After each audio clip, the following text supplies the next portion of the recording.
Hello and welcome to Easy Robot. My name is Victoria Bennett, and today we're going to be hearing from Dennis Kambeitz, CEO of Easy Robot, the most engaging robotic education platform to meet the need for robotic literacy and mastery. If you have any questions, just add them into the comments. Now, for those of you who've joined us on Facebook, you'll see me looking down at my phone, and I'll be checking the comments on Facebook too. So feel free to put your comments in there and questions in there, and I'll make sure they get answered too. And we'll make sure they're answered before the end of the session. So first off, I'm going to introduce Dennis. Hey, everybody. Dennis is called upon globally to speak about educational robotics. Prior to becoming the CEO, he was the leading reseller of Easy Robot, so he truly understands the market and the reseller model from both sides. Now, first off, I'm just going to ask the attendees to add into the chat what they hope to get out of this session. Just put it in. One of the things is that will help make sure we answer your questions. Okay, well, let's start off by digging into why we need robotics education and the paradigm shift in business that it's causing. Sure. So Victoria, one of the interesting things I think is, and I've talked with more than 20,000 educators about these changes that are coming, and everybody has a sense that robotics and AI are going to make a big impact. And when I talk about robotics, really, robotics is how computers physically interact with the world. AI is how computers will think in the future. So we're really talking about an extension of computer science. But everyone has a sense that these technologies are going to make an impact. So we know they're coming, we know they're going to be big, but I think that there's a bit of a misconception where people view them kind of as silo industries. It's the robotics industry, we'll need more roboticists. It's the AI industry, we'll need more programmers. But I think what is being missed is that these two technologies, much like computers, are going to be a layer across all industries. So it doesn't matter if you're in, if you're a geoscientist or you're an accountant or a doctor or a truck driver or, you work in retail, these technologies are transforming those industries. And for this reason, it's really important that everybody get, a degree of literacy in these technologies. The same way we all have literacy about computers. And it's not that everybody needs to become a roboticist or everybody needs to become a programmer, but having this understanding makes you better and advantaged in whatever career you want to go in. A couple of examples are, a great one would be teaching. Teaching is not historically a high-tech career, but the teachers that are the most in demand now are teachers that can teach programming, 3D printing, cybersecurity. That's where the skill gap is forming in the workplace, and that's where that's where the training needs to be in our schools, and that's where the skill gap is. So we don't think of teaching as a high-tech career historically, but if you want to get a job as a teacher, you're more likely to get the better job, the job you want in the school you want, if you have this literacy. Same thing with business managers. If we are looking at hiring a new business manager for our company, if they understand how robotics and AI is impacting, not only their store or their local business, but the whole industry, those people are better able to steer and guide the ship. So we start seeing that type of an advantage. And probably the best analogy I have for this would come from the fashion industry. So because we would think of fashion as being, at this end of the spectrum, and robotics at this end of the spectrum. If I had longer arms, they'd be further apart. But I was at a robotics conference about 7 years ago in New York City. I gave a keynote on the changes these technologies are bringing, what we need to do to prepare our youth. And over the next 2 days at this conference, I met 20 to 25 people from the fashion industry. And that surprised me. The first couple, you think, oh, they must just have a personal interest in robotics, because again, robotics over here, fashion's over here. But you meet 3 or 4 people in an hour, you start thinking there's a pattern. So I started saying, why are there so many of you here from the fashion industry? And what they all told me was, if you want to get a job in fashion, 2 of the most important skills are 3D printing and robotics. 7 years ago, right? So and I know that being at a robotics conference, I'm going to get a bit of a skewed view there. I'm realistic about these things. But when you think about why that would be, it really paints an interesting picture for this paradigm shift that we're going to see happening in the workforce. And here's the best way I can describe this. Imagine that this circle represents all of the fashion that has ever been created in the history of mankind. It's all in here. If we add 3D printing, AI, and robotics, what you can create is greater, right? With 3D printing, you can create new designs. With robotics and AI, you create smart clothing that responds to light or sound or temperature, the wearer's own biorhythm. We start to see things like Fitbit, smartwatches, smart shoes, smart socks. These technologies bring greater capabilities and opportunities. So then, Victoria, if you've got a fashion design company and you're hiring one new fashion designer, do you want the person that gives you this potential or this potential? And this really is, to me, that's the biggest thing, because the answer, and I've asked this question of 20,000 educators, man, everybody gets it. It's the big circle, right? We all want somebody that has these advanced skills. So as soon as that is true, and it already is, the people that have these skills are disadvantaged. The people that have these skills are advantaged, right? And this is fashion design. This is the teacher I talked about. There's the teacher that doesn't have the high-tech skills, the teacher that has them. This is the business manager that doesn't understand robotics and AI. This is the one that does. It's really important that we understand that these technologies are not silo industries. This is a layer across all industries. You can research whatever industry you're in, and if you type robotics and AI along with your industry or field on a Google search, you're going to find a range of technologies that are going to transform industry, right? Mm-hmm. So the information is out there, but I think what happens is people aren't really putting it all together to understand what the total impact is. And the total impact is beyond large. Yeah. So, I mean, what I'm hearing from you is, is a major paradigm shift in the way we work. And, sort of looking at that specifically, do you see that, and I know it's a leading question, but do you see that as also going to change who works and how much we work? Yeah, I think that, again, everything changes in the next 5 to 10 years. Everything. Mm-hmm. It's not just workplace; it's also society. But I like to keep it to workplace because it's still massive, but it's a little bit more bite-sized. But this has huge implications. So the forecasts today are that 20 to 47% of jobs will be eliminated in the next 10 years, and that's massive. A big number. If we put that into North American terms, we're talking about 30 to 70 million people losing their employment. Mm-hmm. And that's a frightening statistic. Yeah. Now, the same, and globally we're talking hundreds of millions of jobs.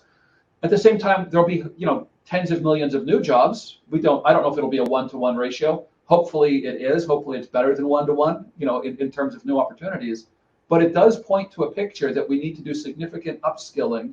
And the World Economic Forum is forecasting that 1 billion people will need retraining by 2030. That's 7.5 years from now, right? Wow.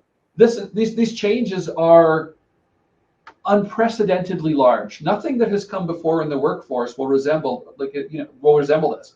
You had the printing press, the internet, and all of these things, pivoted and caused changes. But this one is more disruptive because the technology will hit a large number of industries simultaneously. And I would even say that COVID has expedited that because, where people not necessarily able to go back to or wanting to go back to work, I think, we're seeing, here in Calgary, we're seeing restaurants being, your food is cooked by a robot and then it's served by a robot. It really has changed the way even, the massive queues at airports, and people are rapidly putting in machines that can actually do all the checking. And there's that sort of avatar element that's coming to it to make it actually a bit more sort of a human robot in many ways. Yeah, and it's this is a big part of it. It's hitting all industries at the same time, right? So yeah. A great example would be, and this isn't robotics, but it is technology.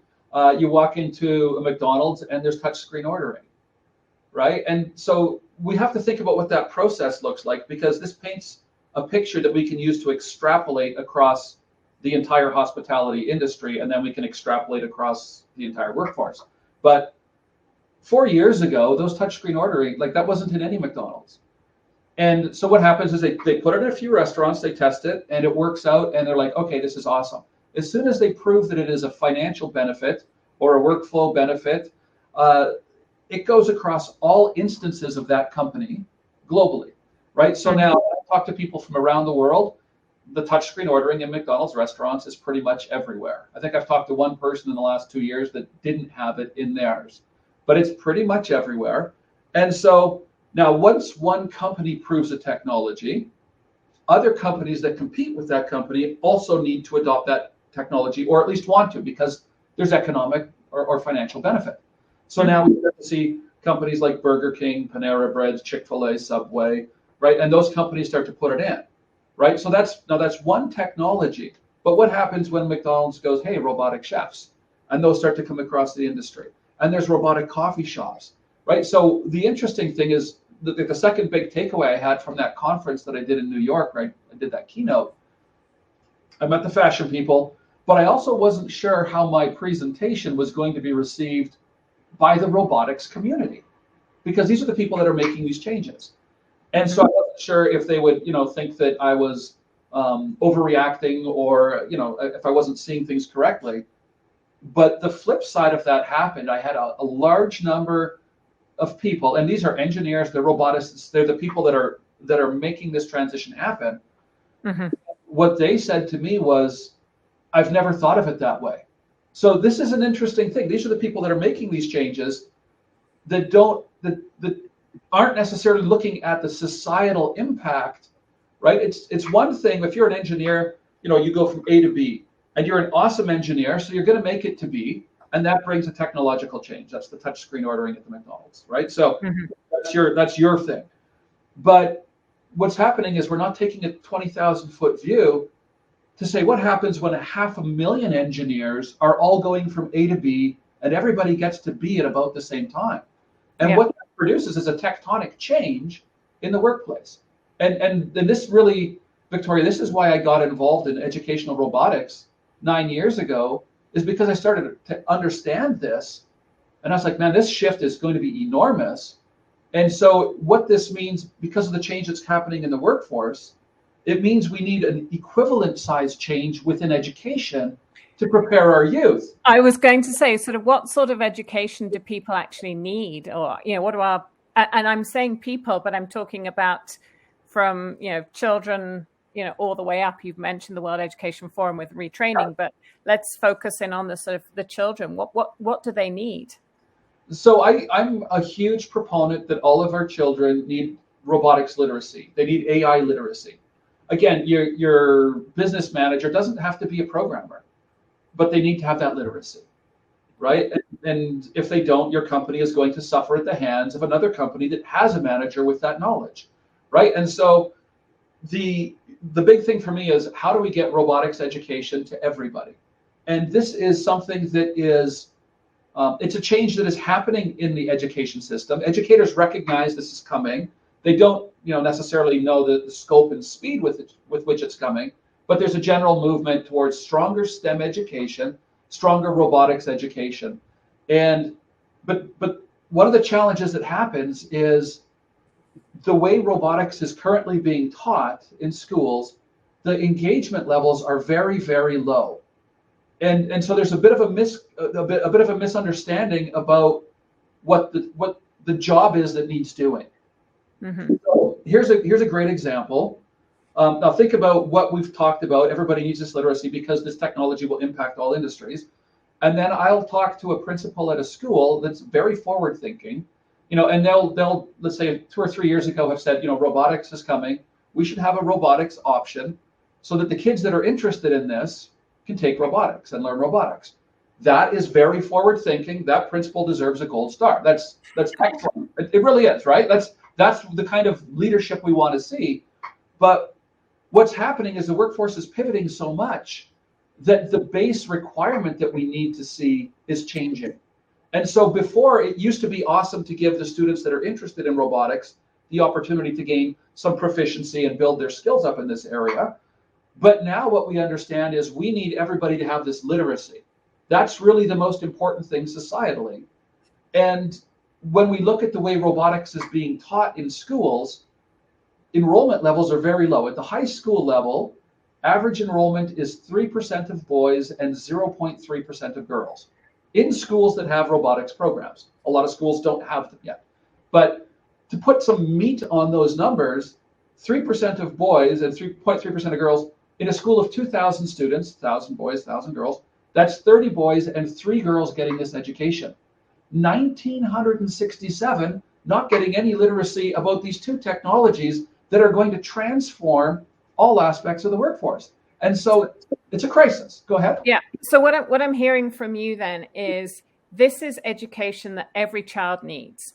And it's a bit like, you know, when I was growing up and computers appeared in the classroom and they were sort of, you know, now it's a stage where everybody has literacy in computers and everyone, and then a group will actually have the ability to code, etc. So you've got those sort of two layers, and I'm hearing different things. Although to your earlier point, what I'm hearing is that even in computers isn't going to be as revolutionary as robotics in the marketplace. Yeah. So, sorry. Go ahead. Can I just jump in on there, because there's a thought that I want to jump in on, which is really important. Your analogy to computer literacy is bang on. It's exactly right, and that's what we have to pivot towards. But there's an important thing to understand. It took computers 30 years to grow up, right? The computer industry. And that's because we had to shrink a mainframe from the size of a classroom to fitting in our pockets or on our wrist, right? And now the hard part of the job has been done. Computer processing power is excellent now. So now all of these changes with regards to robotics and light AI at least, they can be done as quickly as programmers and engineers can think of an advantage and build it, because the technology is predominantly there. So we don't get 30 years to make this pivot within education. These changes need to happen now. And it's interesting as well. I talked to a lot of educators, and there's a kind of a concept that, we should introduce this. We'll introduce this in early elementary, and we'll build up our capacity as our teachers build capacity, which is extremely logical. But it's only extremely logical if you have a long period of time to implement. The children that are in middle school and high school today are going to be graduating into a workforce that looks nothing like what it looks like today. They're the ones that need this education the most. And if we only start in elementary, then we're missing out on getting these two groups of kids this education. And the way we teach robotics at the high school level, I mentioned everybody else is 3% of boys, 0.3% of girls. We get 25 to 45% of students, right? For boys, it's an increase of like tenfold. For girls, it's actually it's close to 100-fold increase. It's crazy how big it is. So if we're looking at the market opportunity, which really from an investment is what everyone's keen to do, is to see, is this a market and is it growing? The opportunity is huge in the sense of even if it's a 3% and 0.3 and you're getting to sort of around that sort of 25 to 45, there's still the other 55 that ultimately will need training. So, and that realization from what I'm gathering is coming. I'm guessing you're seeing that, out there in the marketplace, where you're seeing more and more schools, more and more school districts showing an interest in actually participating. And although the implementation might be a bit weird, looking at just the elementary, I think, you can see that going there. I don't want to put words in your mouth, but would you agree with that? I think that, this is again, it's a paradigm shift in the workplace, right? When I was talking about 20 to 47% job loss, really the right term is job elimination, right? If you're working as, here's a great example. If you're working as a cashier in a big box store, there used to be 10 cashiers, 4 self-checkouts. Now there's 10 or 20 self-checkouts and 4 cashiers. If your job is a cashier, there's a real high probability that you're going to have a hard time finding a job in your field or in what you have experience in the future. So this is where the World Economic Forum is forecasting massive retraining. So this, the first part of your point, huge adult retraining. And we've done adult introduction to robotics and AI. a big part of the challenge is the older the students are, and the older the people are, because this is true of adults as well, the less enthused they are about learning a technology, because people think they can't do it, because they've had no exposure, no success. And we've trained hundreds of teachers to teach robotics. I would say probably 95% of them had no prior robotics or coding experience, right? So, and we have 100% success rate. Everybody can do it using the solution that we've got. But at the middle school level, I talked about 25 to 45% at high school. At the middle school level, we're seeing 90% of students wanting to learn robotics the way that we teach it.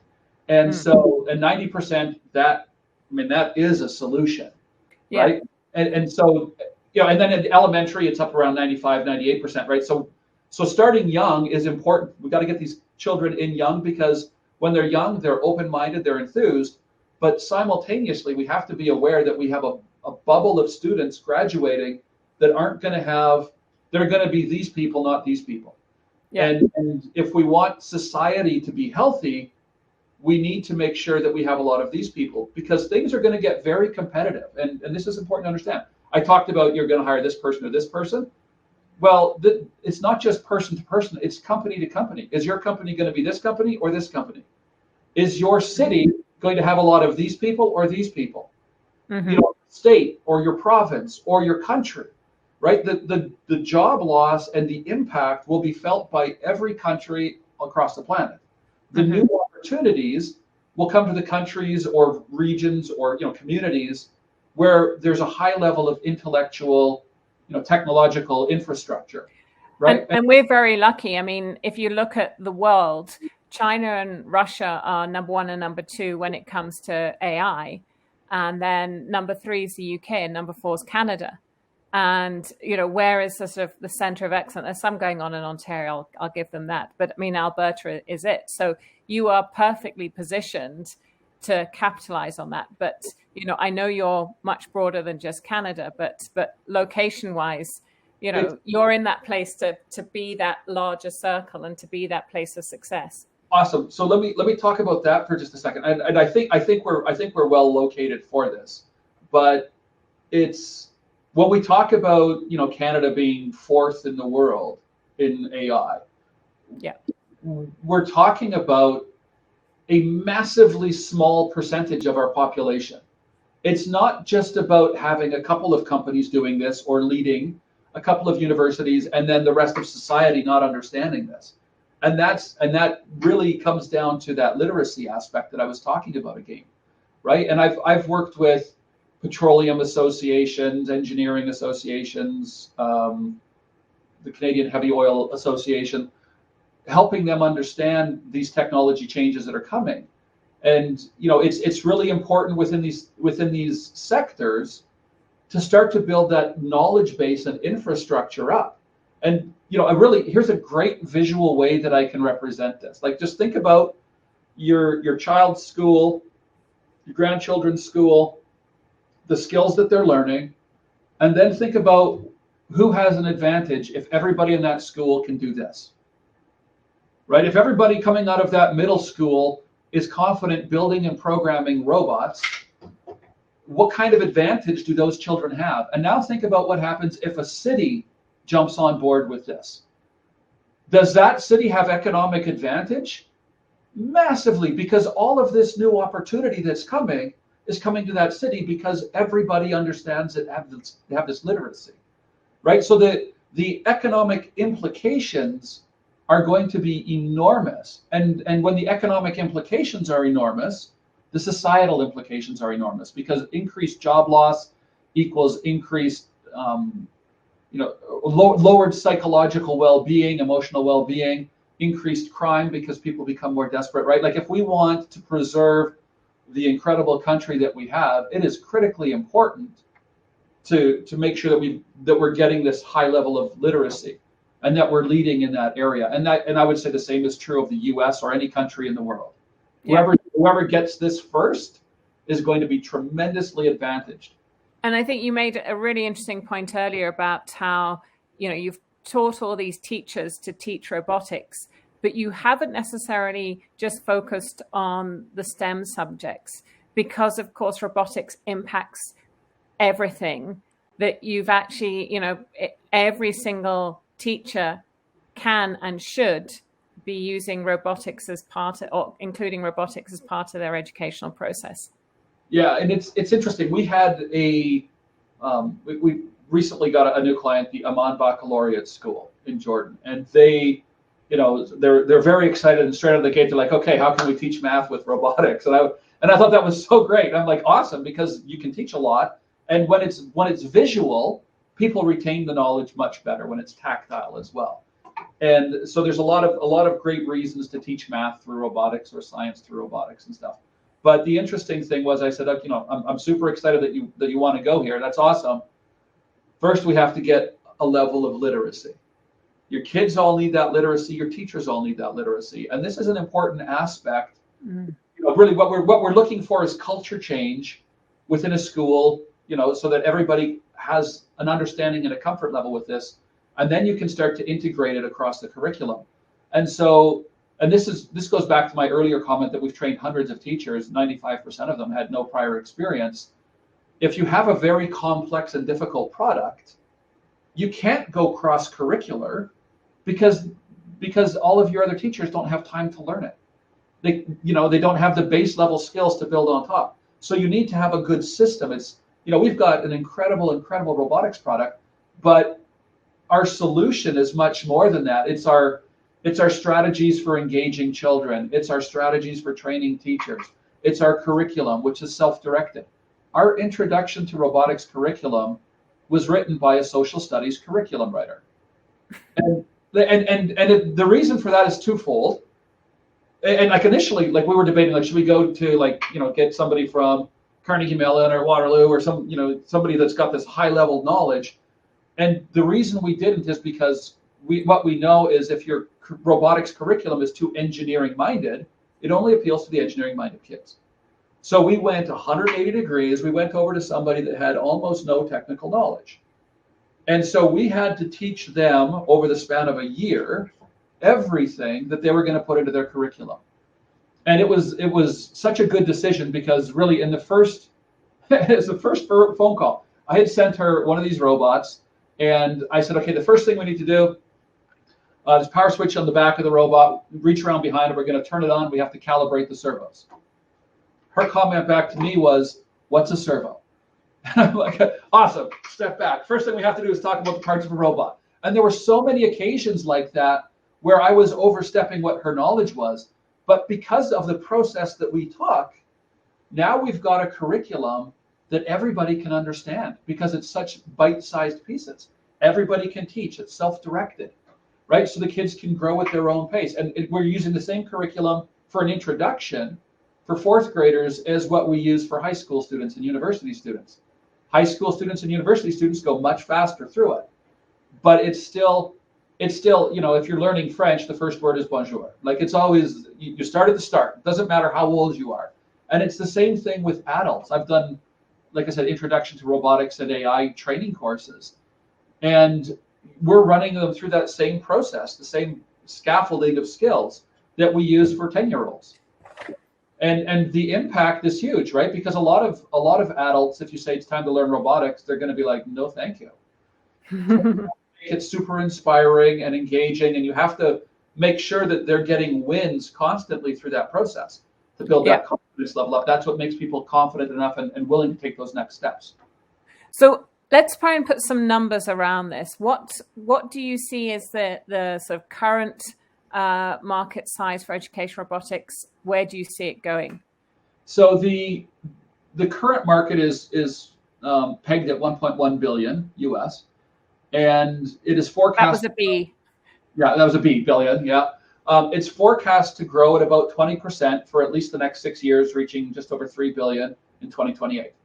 Now, I think that underestimates the growth because I think what's happening is people are looking at what is happening currently, not what we have to do to address the market in the future.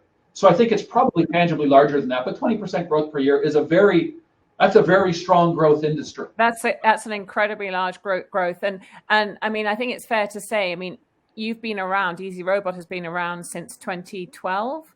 And so you've got something fully developed there. As you say, you've got the curriculum in place, you've got the platform in place, and it really is ready to poised to capitalize on this huge growth. Yeah, and I'm excited about what the indicators that I'm seeing from the education space.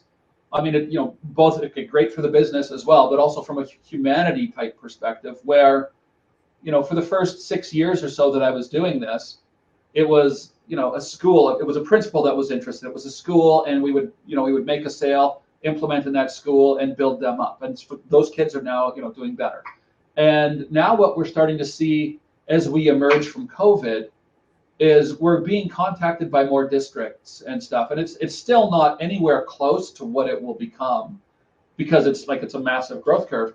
But I'm excited about the fact that districts are now going, okay, we got 40 schools that we're interested in putting robotics into, right? And so they're looking at robotics now from a systemic lens as well, which is a very, very positive thing, again, both for the business, but also from a humanities and society perspective. Right. So you're seeing that, that's why you say that you think that growth might be even greater than, 20%, because, this is a large market, it's growing rapidly, but the traction you're actually seeing in the marketplace is even greater than that. Right. Well, so here's a great way to look at it, Victoria. If 3% of our kids, and it's less than 3% at the high school level, are learning robotics, and we grow by 20%, we have 3.6% of our kids learning robotics. Like that's not even close to good enough for what we need from society, right? That's actually quite scary, really. This is why I say I think probably the marketplace opportunity is tangibly larger than what is being forecast, because the industry is going to demand it, and it's interesting. I talked about the World Economic Forum saying that 1 billion people will need retraining, over the next 7.5 years. In the U.S., they're forecasting that cost at $24,000 per person. $24,000. Now think about this: if you've been a cashier your whole life, or you're working in a warehouse, or in retail, or a restaurant, and you lose your job, do you feel like you have $24,000 of liquidity to put in a retraining program for yourself?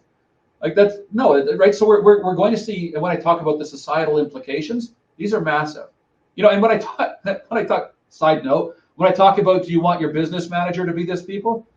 Do you want your politicians to be these people, or do you want them to understand what's coming as well? Like, again, this affects everything, right? But when we look at the cost of $24,000 per person, which is not my numbers, that's World Economic Forum's numbers.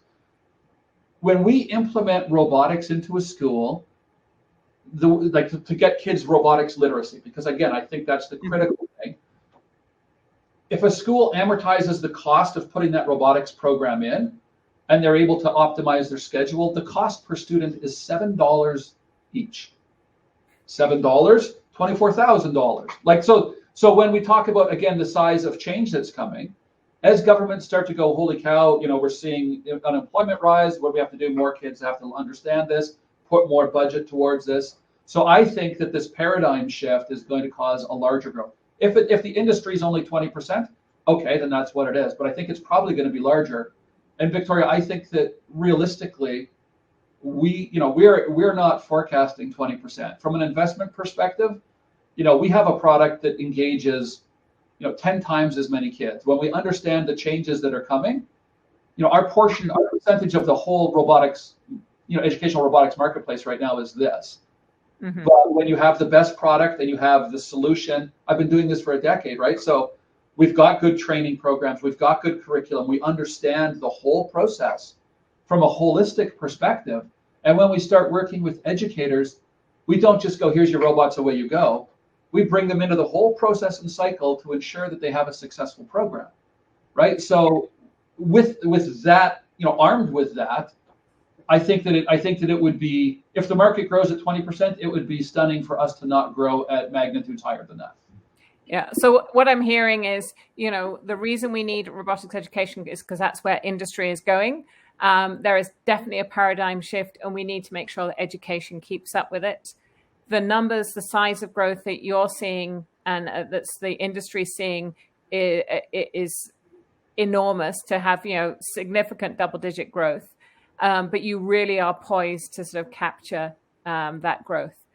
I think it's a very strong story, and I think probably now is a good time to open it up to the floor for some questions, if I may. So as I mentioned, pop it into the chat. We can answer the questions there. And if you're watching this on Facebook, pop it into the chat there, and you'll see me toggle between the two to ensure that we get all the questions coming through. Okay. Well, the classic one, can you demonstrate a robot? Demonstrate a robot. Okay. So I didn't have this guy plugged in. Because you showed the sort of the back of it and how to switch it on, but I think it's always good to see it in action. Yeah, it's a little bit silly of me that I didn't have him actually connected up here prior. But just give me a second here. I'll make sure I don't punch that. Well, I've got another question. So can I ask you another question whilst you're doing that? Or? Of course.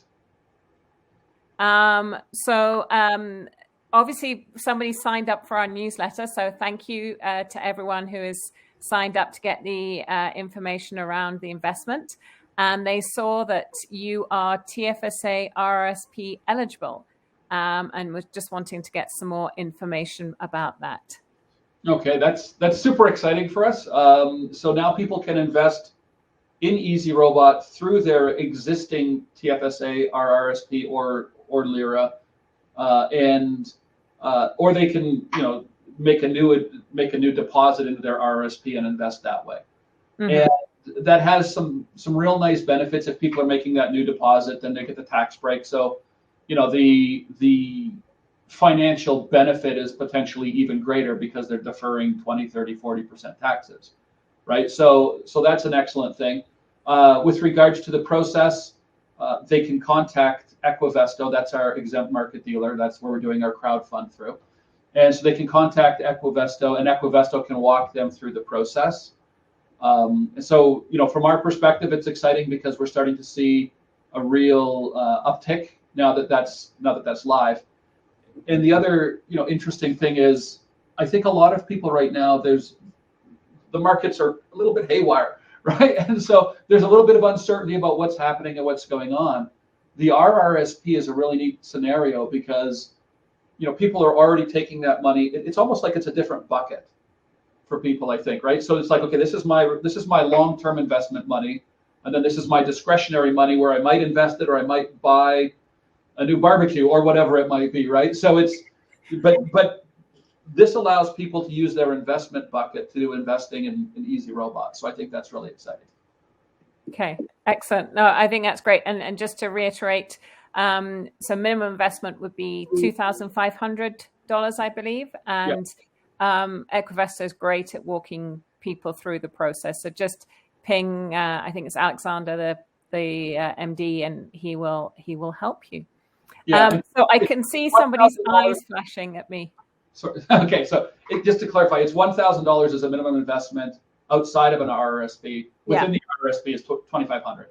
Yeah, good point. Okay, awesome. Okay, so I've now got my robot hooked up, and what I love to do when I'm presenting to students, I think there's three things that children and adults need before they're interested in learning robotics, because the flat truth is a lot of people are intimidated by it, but they need relevance, inspiration, and confidence. And so when I'm doing a presentation to kids or even to teachers, I'll talk about the future, the things that are coming. I don't bring a lot of that heavy information I've talked about to the kids because they don't need that kind of weight on them, because, frankly, we're in for a major change. But then, I talk for 5 minutes and I say to the kids, okay, I can keep talking, or if you'd like, I can show you what the robot can do.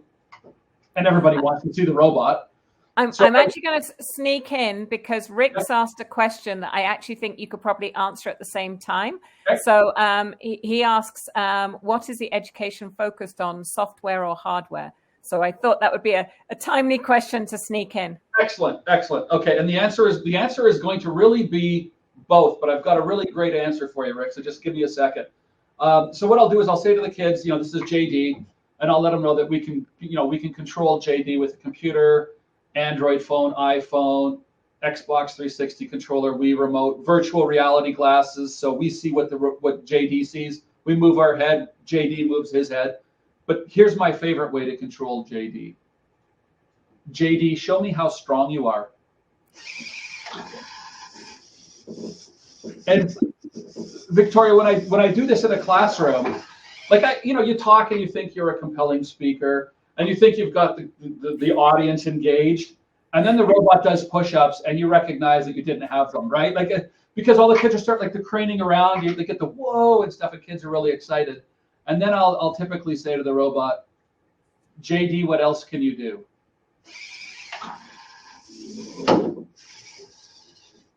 And then when JD does the headstand, the kids start saying, can the robot do this? Can the robot do that? And now they're really engaged. They're trying to figure out, what they can make their robot do. They're excited to see what the potential is of this guy, right? So, I'll show you one more thing here with him really quickly, and I'll talk about the capabilities a little bit. This next thing that I'm going to show you, this was programmed by an 8-year-old girl. JD, can you sing Happy Birthday? Happy birthday to you. Happy birthday to you. Happy birthday, dear human. Happy birthday to you. And many more. So that's her voice coming out of the robot. And so, the robotics platform, we've got all of our robots have built-in cameras. That's really important. When we talk about robotic sensors, the camera is the most important sensor because it allows you to do motion tracking, glyphs, QR codes, learn colors, objects, faces, and that produces the fact that you can have this learn an object or a face. It produces such a high level of engagement, right? In terms of coding, right? So if I was to say to kids, who wants to learn variables and program if-else statements, you can imagine there's not a lot of hands that are going to go up. But if I say, wouldn't it be cool if the robot could recognize you and your friend and differentiate between them, right? So, I'm a bit impish. So when I was learning robotics with this platform and learning coding, my son, we've got a very healthy competitive sporting relationship. So he picked the hockey team that was directly opposed to the team that I cheer for. And so I thought, I wonder if I could program the robot so when it sees my son, it'll tell him that his hockey team is not very good. I used some different wording, but it's not very good, right? So, and so then I said, hey, come over here. I want to show you the robot. And the robot looked at his face and then said, what I wanted it to say. And I felt happy and joy inside because I had taunted my son through my robot. And I see that same kind of thing play out in classrooms where, Group A has got Swagbot and Group B's got Johnny Drama and Group C's got Penelope because they've all named their robots. And, and Swagbot's got to be cooler than Johnny Drama. So he's throwing shade over here and stuff. And it just becomes fun and competitive. Now, if I say, who wants to program a robot to recognize your face? Everybody. And greet you by name? That's really cool. I could program that? Really cool. And then, okay, now, if it could differentiate between me and you, would that be better? Yes. Okay, here's how you do that. When we're able to make programming exciting and fun and put real world outcomes on them, the kids are very excited to learn them, right? And what we try to do is build an emotional connection with the robot, which might sound a little weird initially, but it's the same emotional connection that children have with games like Minecraft. I'm building an incredible world, and I want my world to be more incredible. So I will go online and spend my own energy and time as a child researching how to make my Minecraft world better. They do the same thing with Easy Robot. They want their robot to be the coolest robot ever. And so they're excited about learning. They're engaged in their own learning. And through that connection, we can build all kinds of STEM skills, right? So when the question that Rick had, are you teaching hardware or software? The answer to that, Rick, is both. And really what I think is there's a focus on coding, for example. That's the thing. I was talking to somebody who's going to become a new partner with us in Kenya, and he said that their government had just passed a law or regulation such that all the kids were going to learn coding. And here's the way I view it again, right? With coding, a lot of the coding that we're teaching our youth is on a computer screen, right? The output is the screen itself. But when we understand how robotics is impacting the world, we're programming shoes, cars, toasters, refrigerators, light bulbs, right? And so the ideal coding education is taught through the lens of robotics, right? So what we do is, in level 1, we teach literacy. Then level 2, and we teach it with these 3 robots here, because we know it's easier to gain literacy with a robot that is of a familiar, shape. Okay, I want my robot to put his arm out. Well, that's when I put my arm out, that's my bicep and tricep. So, they can correlate that.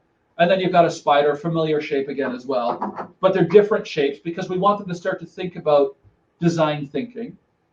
Then when we get into, a higher level of programming or robotics, we're getting into something like this. And this is going to be focusing more on design and hardware, right, as a second level, right? So, and in our introduction to robotics, we're getting children, it's a 40-hour curriculum, we're getting children up to the point where they're programming if-else statements, right, and variables. So we're getting to a reasonable level of coding proficiency. So level 2, it focuses on hardware. Level 3 is going to be, it won't be using this robot head, this is an in-move head, but it'll be one that is similar to this. And this is going to be teaching children about how robots and humans interact and building, a kind of a base level understanding of artificial intelligence and that, that kind of structure through coding. But they will actually manufacture or put together heads like this, not manufacture, but assemble heads like this. And then in level 4, we're back into the hardware again, and we're teaching advanced sensors, things like LiDAR, infrared, ultrasonic, accelerometer, gyroscope, real world sensors to get the kids that high level knowledge. And then we'll polish it all up on level 5 with high level programming again, and that will take children from zero knowledge. If they want to go all the way through the funnel, they come out the top and they've got real world roboticist programmer knowledge. Mm-hmm. So we're teaching both, and I think both are critical, right? And so, but the first thing is we teach it through the lens of literacy. And another question that's come through: who pays for these kids' education for levels 1 to 5? Well, ideally, it happens within the school. So, so my background, again, I was a reseller for 6 years. And as a reseller of educational technology, I had the Easy Robot product and other products as well. And for us, what we found was lots of products were doing a great job from K to 4. But from 4th grade up, we loved this platform because it has so much more potential. So we were teaching after school programs, we were teaching summer camps, and schools were bringing us in to do residencies. In addition, we were selling and training, people on the product. And, from a company perspective, there was a real good opportunity in teaching robotics courses. Mm-hmm. But that's not my favorite strategy because it doesn't allow everybody to get this education. It kind of makes it a bit elitist. Who can afford to have the after school program, right? Now, but I'm also very pragmatic. So we would work with schools sometimes and say, if you want to start with an after school program, right? Or, and then the school could buy the robots, do an after school program. The kids that have the money are paying to be in the after school program, but the school is paying for their own robots so that they can also offer it, the next year to everybody, right? Because I really believe that robotics and AI are going to be, game-changing technologies. This is an incredibly cost-effective way of getting, of leveling the playing field for the people that aren't growing up in positions of wealth to be able to get themselves to a higher standard of life. And so sometimes it's my preference is the schools are paying for it, and sometimes the schools say, this is awesome, we don't have the budget for this. And I'll say, okay, would you have a parent association? And we'll talk to the parent association. Because when parents understand, the circle thing that I did earlier, and they recognize that their children are likely to be this circle, like within the smaller circle, that's a huge problem when you're a parent. You want your child to have massive opportunities. And so parents are very good at raising money. Parents are very good at finding sponsors. So when we do that, we kind of help the schools make the money, or find the money to do this. But lots of schools as well, like there's lots of grants that are out there and stuff, and we've actually been asked the question, is the federal government of certain provincial governments offering grants or incentives? So I think you've... Yeah, so I mean, if you let us, you can contact us through the website and we can let you know if we know of any grants that are in your area. It's kind of fractured still. It's not as comprehensive an approach as it should be. But if you're interested in implementing robotics into your school, we're happy to talk to the principal there and the curriculum director for the district or the superintendent to help everybody understand what's coming. And this is a big part of it. When we don't understand what's coming, we think that, okay, well, we'll have an option. We'll do robotics next year. And so we just keep making these kits, right? And so we have to push this type of agenda forward urgently, I believe, in order to prepare our youth properly so that we're graduating our kids as these people. And so, if you email us and let us know where you're located, we can try to direct you towards a few grants. Okay, excellent. I can see one more question coming in, and then we should probably wrap up as we're coming to the top of the hour. So I'm going to wait for no pressure, because I can see somebody is typing this. I won't say type faster. I'll just, whilst you're doing that, I'm just going to let everybody know that the Easy Robot campaign is currently on Equivesta. We've mentioned Equivesta earlier, the exempt market dealer. And I just want to say congratulations. You are at 112% of your initial goal, which is fantastic news. And you also heard you can invest through your TFSA RSP for investments over $2,500 or $1,000 if you just want to invest. And it's open to all Canadians. I'm just going to ask that one question that's come through. So once these kids are excited about robotics, which top robotics engineering university are they going to attend? Ooh, good question. That's a good question. I can't even easily answer that because things change so rapidly. Okay, so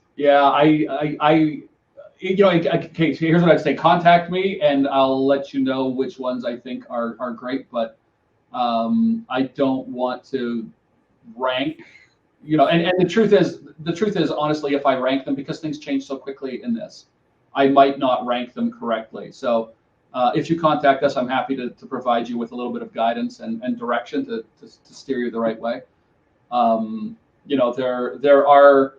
There are a few universities that are starting to offer this type of program, but again, speaking to the greater aspect, even if you're not excited about robotics, having that literacy pushes you up in all careers. And really, for that reason, I think all universities should be offering robotics and AI literacy as a mandatory course for basically everybody coming through. And whatever universities start doing that first are going to get a massive advantage. They're going to be this university, and the other universities will be this university, right? So, and they'll be that, as you said, they could well be the fashion design college that's offering robotics. That would just be such a game changer.